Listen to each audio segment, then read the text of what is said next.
mari kita sama-sama berdoa.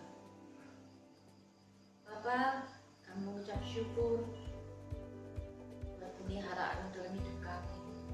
Dan setiap kesempatan untuk kami boleh bertemu pribadi lepas pribadi dengan Engkau.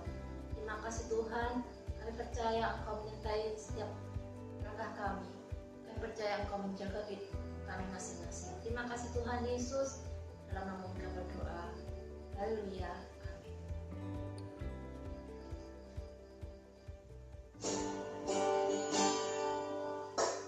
Terima kasih Tuhan. Terima kasih Tuhan baik kami dalam hidup kami.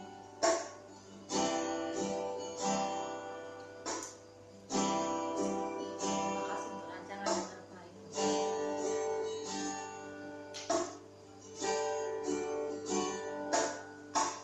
Kemanakah aku dapat pergi, menjauhi rohmu yang suci, Kau sahabat, dan Kau dekat.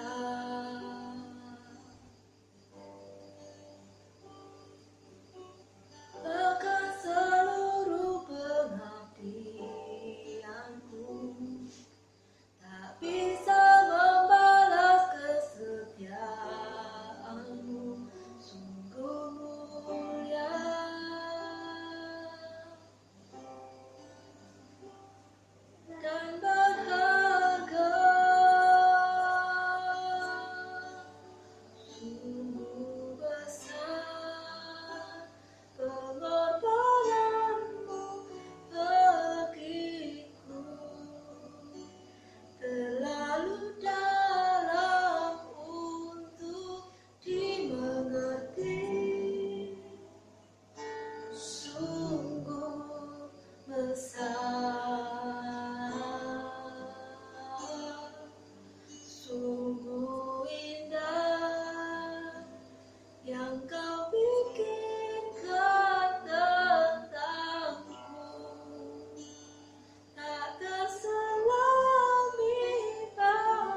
Shalom, jemaat Tuhan yang terkasih.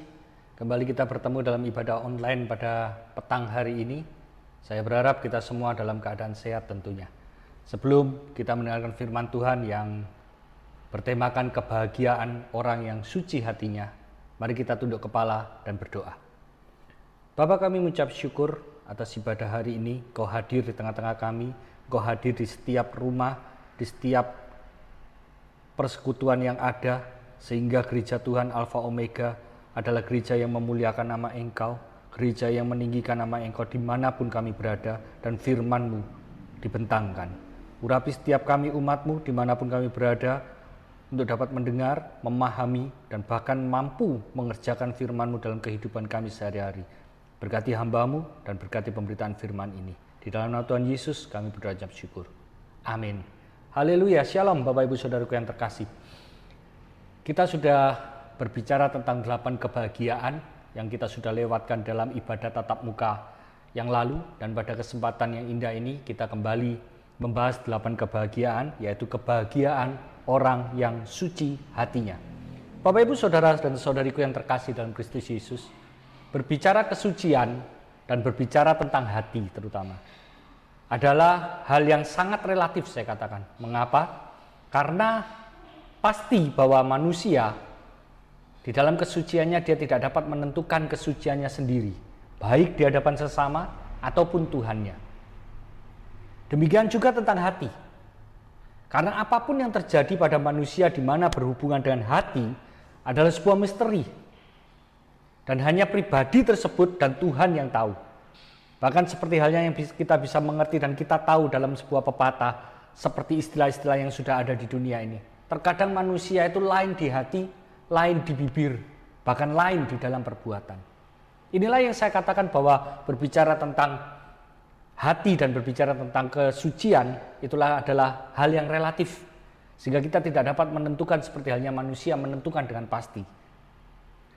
Bahkan, kalau kita mau melihat lebih dalam lagi, perlu kita akui bahwa kesucian dan hati adalah dua hal yang tidak dapat dipisahkan.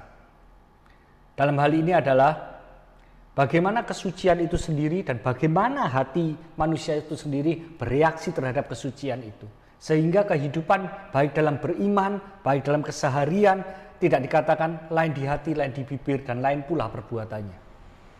Sehingga dalam hal ini agama, saya katakan agama mengajarkan dan mengatur tentang bagaimana manusia dapat menyucikan, terutama menyucikan hatinya, baik dalam bentuk doa, baik dalam bentuk mantra-mantra, aliran-aliran kepercayaan yang ada, baik dalam bentuk persembahan-persembahan ataupun metode-metode di mana semua ini dibuat manusia supaya layak untuk dapat menghadap Tuhan, baik dalam peribadatan yang ada. Dan menjadi pertanyaan pada pembahasan kita pada petang hari ini, bagaimana dengan kita supaya kita dapat memahami tentang kebahagiaan orang yang dikatakan orang yang suci hatinya seturut kebenaran firman Tuhan. Mari kita buka di dalam Injil Matius pasal ke-5 ayat ke-8. Dikatakan di sana, berbahagialah orang yang suci hatinya karena mereka akan melihat Allah. Sekali lagi kita baca bersama-sama. Berbahagialah orang yang suci hatinya karena mereka akan melihat Allah. Bapak Ibu Saudaraku yang terkasih, seperti yang kita ketahui, kita harus lebih dalam mengerti supaya dari pengertian dan pemahaman tentang kebenaran firman Tuhan ini membangkitkan gairah kita, semakin memantapkan iman kita di tengah-tengah keadaan zaman yang tidak menentu ini. Terlebih berbicara tentang kesucian hati. Saya akan membagi menjadi dua hal di dalam pembahasan pada petang hari ini yang berbicara tentang berbahagia atau kebahagiaan orang yang suci hatinya karena mereka akan melihat Allah. Bagian yang pertama yang saya mau bahas adalah tentang kata suci hati, dan bagian yang kedua yang saya mau bahas adalah tentang melihat Allah. Mari kita mulai dari bagian yang pertama dulu. Suci hati, di mana dalam bahasa asli dikatakan kataros kardia. Dalam bahasa Yunani dikatakan suci hati, kataros kardia, mempunyai arti pure, mempunyai arti original, mempunyai arti hati yang murni. Kardia adalah hati.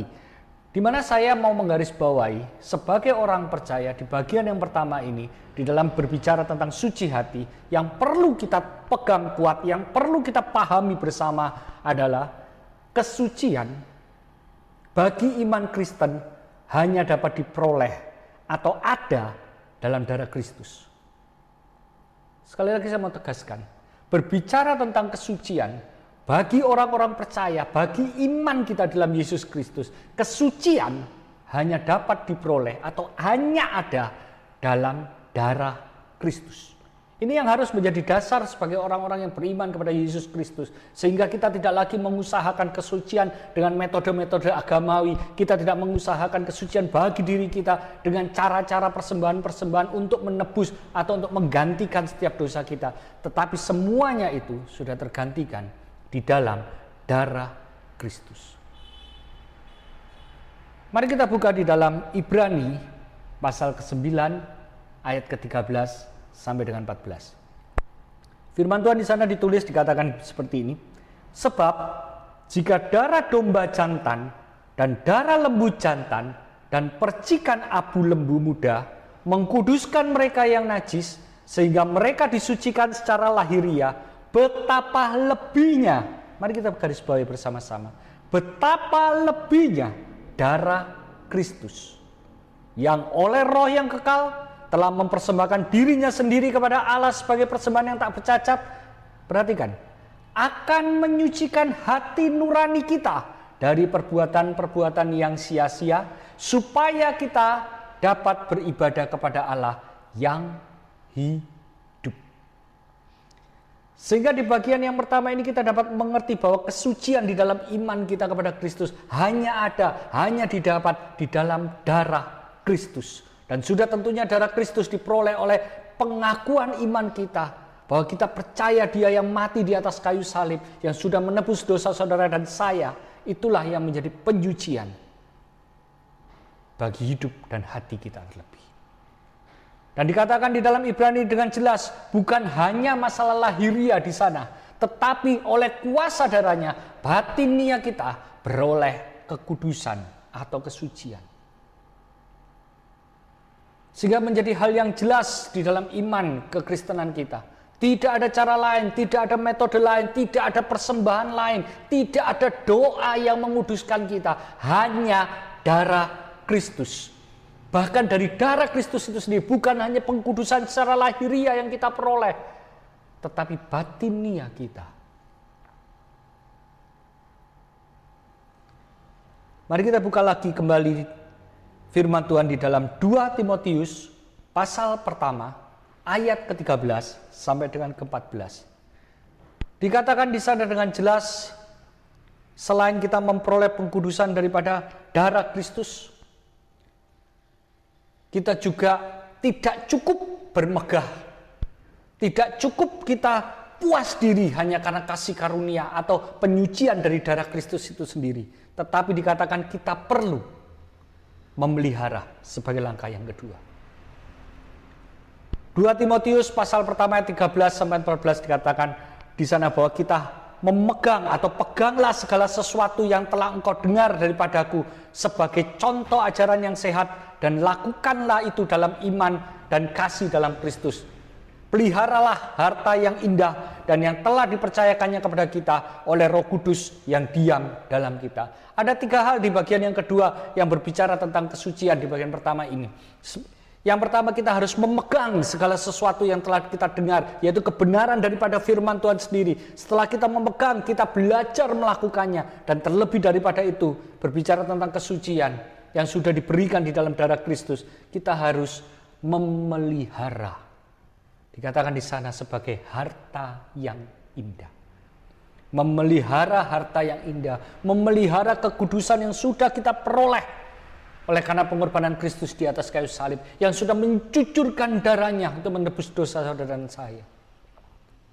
Sehingga ketika kita memperoleh kekudusan, memperoleh penyucian, baik hati ini disucikan oleh kuasa darahnya, hendaklah kita memeliharanya. Tidak cukup kita hanya bermegah oleh karena kasih karunia, saya mau katakan demikian. Tetapi kita perlu memelihara harta yang indah, yaitu kesucian dalam darahnya. Dan menjadi pertanyaan kita kembali, apa yang harus kita perbuat atau harus kita lakukan untuk memelihara kesucian yang kita dapat atau kita beroleh dari kuasa darahnya? Yang pertama saya mau katakan, kita harus taat kepada kebenaran. Di dalam 1 Petrus pasal pertama 22-23 ditulis dengan jelas, kita harus taat dalam kebenaran di dalam mempertahankan kesucian ini. Kita harus senantiasa berpatok berdasar kepada firman Tuhan. Sehingga kebenaran ini menjadi dasar dalam setiap perilaku kita. Kebenaran firman Tuhan ini menjadi dasar dalam setiap pemikiran kita. Kebenaran ini menjadi dasar dalam setiap apa yang tak terlihat, yaitu batin kita. Sehingga apa yang ada di hati, yaitu Roh Kudus yang tinggal diam di dalamnya. Dengan apa yang keluar dari dalam hati, yaitu pembicaraan kita, perkataan kita, adalah sama, yaitu kesucian dari kuasa darahnya. Bahkan terlebih dari perbuatan kita. Tidak ada tipu muslihat di dalam diri kita sendiri. Apa yang ada di dalam, apa yang keluar, dan apa yang kita kerjakan sama. Itulah yang dikehendaki Tuhan. Sehingga kita perlu senantiasa di dalam memelihara harta yang indah ini, taat kepada kebenaran. Dan yang kedua dikatakan di dalam 2 Korintus pasal ke-7 ayat pertama, bahwa kita harus berani memfiltrasi diri. Saya katakan kembali, kita harus berani memfiltrasi diri dari segala pencemaran baik jasmani maupun rohani.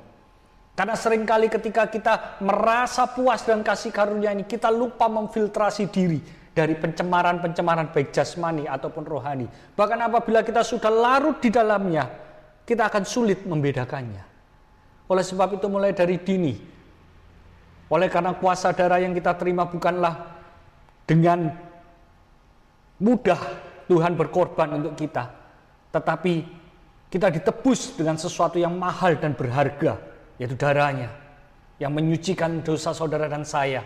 Sehingga kita harus berani mengambil sikap untuk memfiltrasi diri dari segala pencemaran baik jasmani ataupun rohani.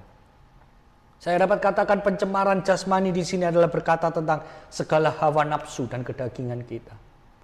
Memang kita hidup masih di dalam darah dan daging ini. Setiap hari kita berpeluang untuk melakukan perbuatan-perbuatan dosa. Tetapi alangkah indahnya apabila kita bersama-sama dengan Roh Kudus berani memfiltrasi diri kita terhadap setiap keinginan hawa nafsu dan kedagingan yang kita hidupi. Sehingga setiap hari minimal kita berani mengkikis sedikit demi sedikit. Karena kedagingan dan hawa nafsu ini, kedagingan dan hawa nafsu yang ada dalam diri kita, yang kita hidupi di dunia ini, itulah yang mengkaburkan kekudusan yang sudah Tuhan beri. Dan yang terlebih, janganlah kita lengah dengan kerohanian kita. Terkadang kita merasa segala sesuatu di dalam kerohanian kita, kita sudah melakukan yang terbaik, kita sudah menyembah Dia, kita sudah memuji Dia, kita lupa kita masih hidup dalam daging ini. Filtrasi diri dalam pencemaran kerohanian berbicara tentang kesombongan rohani. Sangatlah fatal apabila kita tidak dapat melihat diri kita di hadapan Tuhan, bahwa hanya Tuhanlah dipermuliakan, hanya Tuhanlah yang diagungkan, dan hanya nama Yesus Kristuslah yang kita sanjung tinggi. Tetapi terkadang kita, oleh karena kesombongan kerohanian kita menjadi pencuri-pencuri kemuliaan. Inilah yang perlu kita filtrasi hari demi hari, sehingga ibadah kita menjadi ibadah yang berkenan, ibadah yang benar-benar dipenuhi dengan kekudusan, ibadah yang benar-benar dipenuhi dengan kataros, kardia, hati yang suci, sehingga nama Bapa yang dipermuliakan. Bapak Ibu saudara-saudariku yang terkasih, berbicara tentang filtrasi diri di bagian rohani atau pencemaran kerohanian kita, selain kesombongan, kepuasan diri. Janganlah kita berpuas diri dengan apa yang sudah kita peroleh, baik pengetahuan-pengetahuan tentang kebenaran firman Tuhan, baik pengetahuan-pengetahuan tentang bagaimana engkau berdoa, baik perbuatan-perbuatan baikmu terhadap sesama. Janganlah engkau berpuas diri, karena masih banyak rahasia-rahasia besar di dalam firman Tuhan yang perlu kita gali untuk membangun tubuh ini, untuk membangun jiwa ini menjadi sempurna seturut kehendak Bapa. Bapak Ibu saudara-saudariku yang terkasih, marilah kita memelihara harta yang indah ini, yaitu kesucian yang kita peroleh dari darahnya. di mana kita harus taat kepada kebenaran, dan yang kedua kita harus berani memfiltrasi diri dari segala pencemaran baik jasmani maupun rohani. Dan yang ketiga, di dalam 1 Yohanes pasal pertama ayat ke-9 dan ke-10 dikatakan, kita harus berani mengakui setiap dosa dan kesalahan. Ini adalah bagian bagaimana kita memelihara harta yang indah ini. Kita harus berani mengakui setiap dosa. Kita harus berani mengakui setiap kesalahan kita di hadapan Allah yang kita sembah. Karena Dia adalah Allah yang setia dan adil. Kenapa kita harus senantiasa, bahkan setiap waktu kita mengakui dosa dan kesalahan kita? Saya mau katakan demikian. Karena di dunia ini tidak ada manusia yang kebal akan dosa. Perhatikan ini baik-baik. Karena tidak ada di dunia ini manusia yang kebal akan dosa. Sehingga apabila saudara dan saya merasa hidup kita masih menjadi manusia, sudah sepatutnya kita berani, harus berani mengakui setiap dosa dan kesalahan kita di hadapan Bapa yang kuasa. 3 hal ini yang perlu kita ketahui dan kita mengerti di dalam memelihara harta yang indah. Kita harus taat kepada kebenaran, kita harus berani memfiltrasi diri dari segala pencemaran baik jasmani dan rohani, dan kita harus berani mengakui setiap dosa dan kesalahan kita di hadapan Bapa. Dan di bagian kesucian ini, di bagian yang ketiga saya mau katakan demikian. Di dalam Efesus pasal ke-6 ayat ke-10 sampai dengan 12, dikatakan kita harus tetap kuat di dalam Tuhan. Tetapi mau saya katakan kembali, di dalam pergumulan kita, di dalam hidup ini, kita harus senantiasa kuat di dalam Tuhan. Tetapi kita juga harus perlu waspada. Kenapa? Karena pengaruh dunia dan kelicikan iblis tidak berhenti hanya daripada penebusan Kristus. Yesus Kristus sudah mati di atas kayu salib 2000 tahun yang lalu, menyatakan dengan benar bahwa pengorbanannya di atas kayu salib menebus dosa saudara dan saya, menjadikan hidup kita, lahiriah dan batiniah kita kembali dikuduskan, disucikan hati kita, supaya untuk layak dapat menerima Roh-Nya yang kudus, sehingga di dalam perjalanan hidup sampai detik ini memang Allah tetap bekerja, tetapi iblis juga bekerja. Oleh sebab itu di dalam Efesus pasal 6 ayat ke-10 sampai dengan 12 mengatakan dengan jelas supaya kita tetap waspada akan pengaruh dunia dan kelicikan iblis, sehingga dikatakan dengan jelas di sana, perjuangan saudara dan saya bukanlah perjuangan melawan darah dan daging. Oleh sebab itu, Bapak Ibu saudara-saudariku yang terkasih, bukan hanya kita memelihara, tetapi ada satu hal yang penting dari semua ini yang melengkapi kita menjaga kesucian ini. Maka perlu kita ketahui bahwa Kristus tidak hanya menyucikan dan memberi penolong dalam memelihara kekudusan oleh kuasa darahnya, tetapi Dia, Yesus Kristus, juga memberi kita kuasa.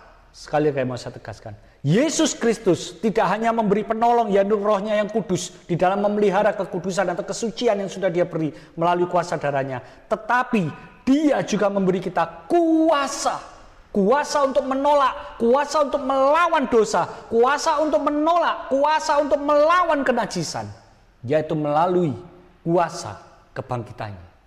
Mari kita buka di dalam 1 Petrus pasal ketiga ayat 21 dan 22. Demikian firman Tuhan. Juga kamu sekarang diselamatkan oleh kiasannya, yaitu baptisan. Maksudnya bukan untuk membersihkan kenajisan jasmani, melainkan memohonkan hati nurani yang baik kepada Allah oleh kebangkitan Yesus Kristus. Jadi oleh karena kebangkitan Yesus Kristus, maka kita memperoleh hati nurani yang lebih baik karena kita sudah dikuduskan oleh kuasa darahnya. Dan yang ke-22 dikatakan, yang duduk di sebelah kanan Allah, yaitu kebangkitan Yesus Kristus. Yesus bangkit dan duduk di sebelah kanan Allah setelah Ia naik ke surga. Perhatikan ini baik-baik.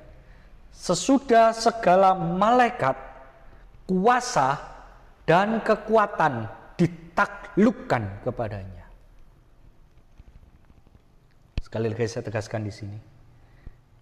Segala malaikat, kuasa, dan kekuatan ditaklukkan kepadanya. Bapak Ibu Saudara yang terkasih, di dalam kebangkitan Kristus, Dan Dia duduk di sebelah kanan Allah Bapa. Ada kuasa yang besar yang sudah ada dan diberikan kepada saudara dan saya. Kuasa untuk menolak, kuasa untuk melawan, kuasa untuk menolak dan melawan dosa, kuasa untuk menolak dan melawan kenajisan, sehingga kita bukan menjadi manusia yang bodoh, yang selalu diintimidasi oleh iblis. Oleh karena kuasa kebangkitannya, kita juga memperoleh kuasa, memperoleh budi pekerti yang baru untuk mengerti, mengenali segala sesuatu yang tidak berkenan, segala sesuatu yang baik dan tidak berkenan, bahkan segala sesuatu yang najis, sehingga kita mempunyai kekuatan untuk menolak. Dan kabar baik, kuasa itu sudah diberikan bagi orang yang percaya. Amin, Bapak Ibu Saudaraku terkasih.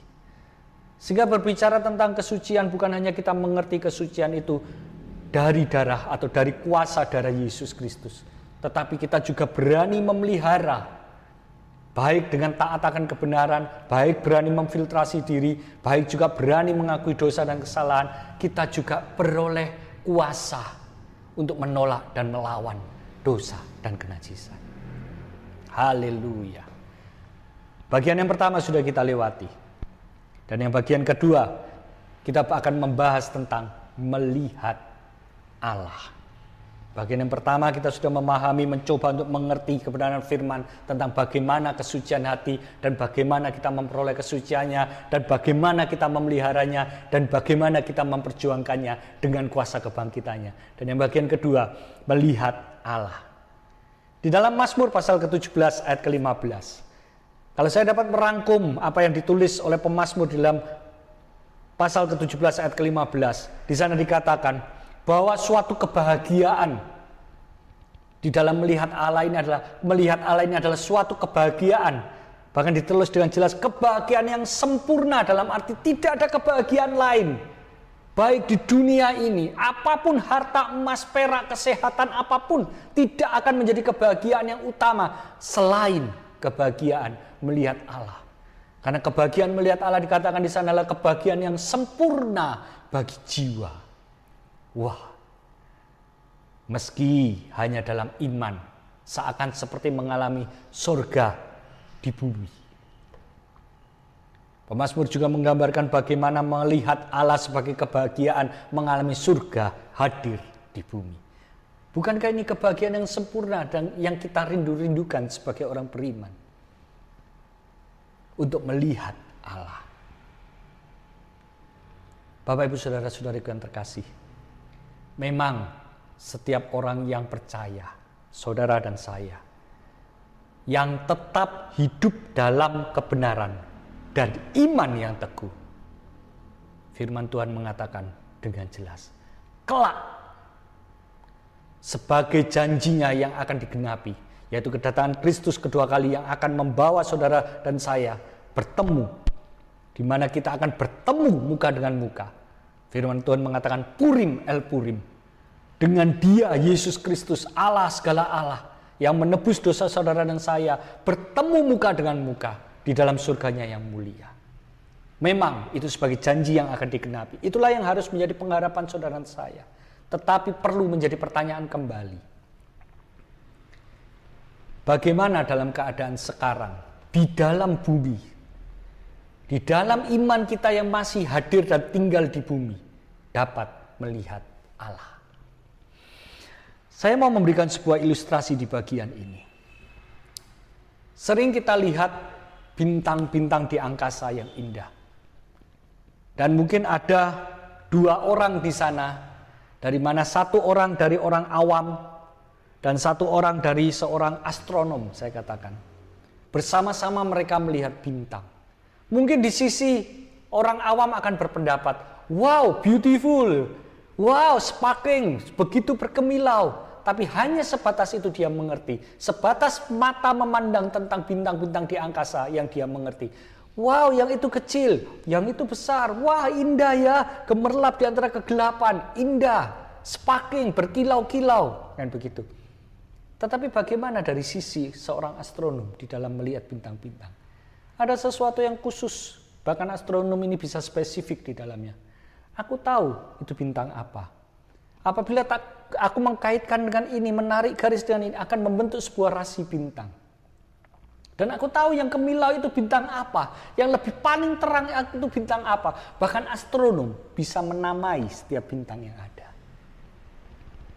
Menjadi perbedaan yang besar dari orang awam yang hanya melihat bintang sebagai keindahan sekilas. Mungkin orang awam melihat sekali dia senang, 2 kali dia senang, berkali-kali dia akan bilang biasa. Tetapi tidak bagi seorang astronom. Dia akan lebih memahami dengan jeli, dia akan lebih menikmati dengan jeli sampai dia bisa menamai. Bahkan menjadi satu tantangan dan penghiburan yang tersendiri di dalam melihat bintang-bintang di angkasa bagi seorang astronom. Dari ilustrasi ini apa yang mau saya katakan? Tentang melihat Allah. Bapak Ibu Saudara-saudariku yang terkasih, ketika kita tinggal dalam hati yang suci, oleh karena kasih karunia-Nya, sekali lagi saya katakan, ketika kita tinggal dalam hati yang suci, maka oleh karena kasih karunia-Nya, akan ditambahkan segala hikmat dan anugerah dalam hidup ini. Sekali lagi, ketika kita tinggal di dalam hati yang suci, maka oleh kasih karunia-Nya akan ditambahkan segala hikmat dan anugerah dalam hidup ini. Sehingga hal ini yang dapat menjadikan kita sebagai orang percaya mampu melihat Allah melalui karya-karyanya di bumi ini lebih spesifik. Kita bukan lagi orang awam. Firman Tuhan mengatakan dengan jelas, kita adalah orang yang sudah dipilih dan dikuduskan. Kita adalah seorang astronom di dalam melihat bintang-bintang di angkasa. Sehingga kita bisa melihat, mengerti dengan hikmat dan anugerahnya setiap hari dalam hidup kita. Spesifik kita melihatnya. Karya Allah. Dan dari cara pandang inilah akan terbangun rasa kagum. Bahkan limpah dalam syukur. Seperti halnya seorang astronom melihat bintang di angkasa dan menamainya. Bapak Ibu Saudaraku yang terkasih dalam Kristus Yesus. Hal ini sama dengan keadaan manusia pertama di dalam Taman Eden. Di dalam Kejadian pasal kedua ayat 19-20 kita baca sejenak sebagai ayat penutup. Kejadian pasal kedua ayat ke-19 sampai dengan 20 dikatakan di sana. Lalu Tuhan Allah membentuk dari tanah segala binatang hutan, dari segala burung di udara, dibawanyalah semua kepada manusia untuk melihat. Segala ciptaan karya Allah sudah ada di bumi ini. Dan semua ini dihadirkan untuk saudara dan saya melihat. Bahkan di dalam ayat itu dikatakan, setelah manusia itu melihat, dia menamainya. Dan seperti nama yang diberikan manusia itu kepada tiap-tiap makhluk yang hidup, demikianlah nanti nama makhluk itu. Manusia itu memberi nama kepada segala ternak, kepada burung-burung di udara, dan kepada segala binatang hutan. Tetapi baginya sendiri ia tidak menjumpai penolong yang sepadan dengan dia. Bapak Ibu Saudara yang terkasih, keadaan manusia pertama ini adalah keadaan manusia dalam kekudusan sebelum dia jatuh di dalam dosa. Dan inilah menjadi inti dari pekerjaan Allah mengembalikan manusia kembali di dalam kesuciannya supaya kembali dapat melihat penciptanya, supaya dapat kembali melihat Bapanya yang kekal, yaitu Yesus Kristus. Berbahagialah orang yang suci hatinya, karena dia akan melihat Allah. Amin. Mari kita berdoa. Bapa, kami mengucap syukur atas kebenaran firman. Biarlah sebagian kecil daripada firman-Mu ini menggugah hati kami, menggugah iman kami, untuk tetap percaya kami sudah memperoleh kesucian dan kekudusan oleh karena kuasa darah-Mu, dan memberikan kami keberanian bersama Roh Kudus untuk tetap memelihara kesucian, harta yang indah ini yang sudah Engkau beri dalam hidup kami. Sehingga kami tetap berani, jemaat-Mu tetap berani untuk taat dalam kebenaran, untuk berani mengkoreksi atau memfiltrasi diri terhadap kejahatan, terhadap pengaruh-pengaruh jasmani dan rohani yang ada. Sehingga hidup kami tidak larut dalam dosa, dan kerohanian kami tidak menjadi kerohanian yang sombong dan puas diri, tetapi kerohanian yang menyenangkan hati Engkau. Dan kita berikan kemampuan pada umat-Mu juga untuk berani setiap hari senantiasa mengaku dalam dosa dan kesalahan di hadapan Engkau, sehingga setiap hari kami menerima pengkudusan daripada Engkau.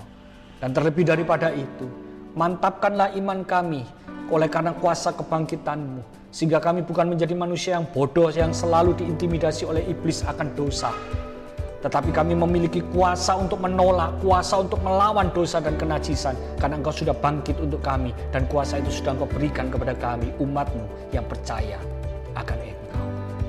Demikian juga hari demi hari. Bukanlah hal nanti kami dapat melihat Engkau di surga saja, tetapi di bumi ini kami bisa melihat karya-karya besar-Mu, sehingga melalui karya-karya-Mu ini kami dapat melihat Engkau sebagai Allah Immanuel yang senantiasa menyertai hidup kami. Sehingga hidup kami tidak lagi gentar. Selama matahari masih terbit, kami melihat berarti karya-Mu, penyertaan-Mu sebagai Allah Immanuel tetap ada dalam hidup kami. Terima kasih Bapa atas kebenaran firman-Mu ini. Meteraikanlah firman-Mu ini oleh kuasa Roh Kudus, sehingga memampukan umat Tuhan mengerjakannya dan timbul, berakar dan timbul, bertumbuh, berbuah-buah lebat, menyenangkan hati Engkau. Bapa yang baik, kami bersyukur atas ini semua.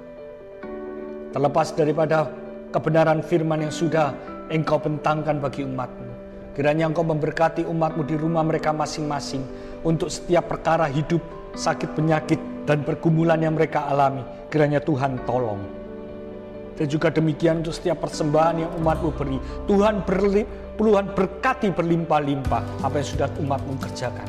Berkatilah apa yang setiap diusahakan oleh pada umat-Mu, sehingga jemaat Alfa Omega ini bukan lagi menjadi jemaat yang rentan, bukan menjadi jemaat yang cengeng terhadap pergumulan hidup, tetapi jemaat yang senantiasa berusaha keras, karena jemaat yang yakin bahwa Allah yang dia sembah dalam Yesus Kristus senantiasa memberkati buah tangan mereka. Haleluya, haleluya. Umat Tuhan yang terkasih, tengadahkanlah wajah-Mu, angkatlah tangan-Mu di hadapan Tuhan. Terimalah segala berkat dan rahmat daripada Allah Bapa di surga, cinta kasih daripada Tuhan kita Yesus Kristus, persekutuan, penghiburan, dan pertolongan daripada Allah Roh Kudus yang memampukan engkau setiap hari, mulai malam hari ini oleh karena kebenaran firman yang sudah engkau dengar, untuk hidup dalam kesucian, suci hatimu, karena engkau akan melihat Allah secara spesifik. Karena engkau akan menjadi astronom yang melihat bintang-bintang yang indah, dan engkau akan menamainya oleh karena kesucian daripada Allah. Mulai malam hari ini sampai Maranatha. Di dalam nama Tuhan Yesus Kristus, yang percaya bersama-sama dengan saya katakan, amin. Shalom Bapak Ibu yang terkasih. Sampai berjumpa dalam ibadah berikutnya. Tetap menjaga kesehatan, sehingga pada ibadah-ibadah yang mendatang kita dapat kembali bertemu oleh karena kasih karunia dan cinta kasih dari Tuhan. Haleluya. Shalom.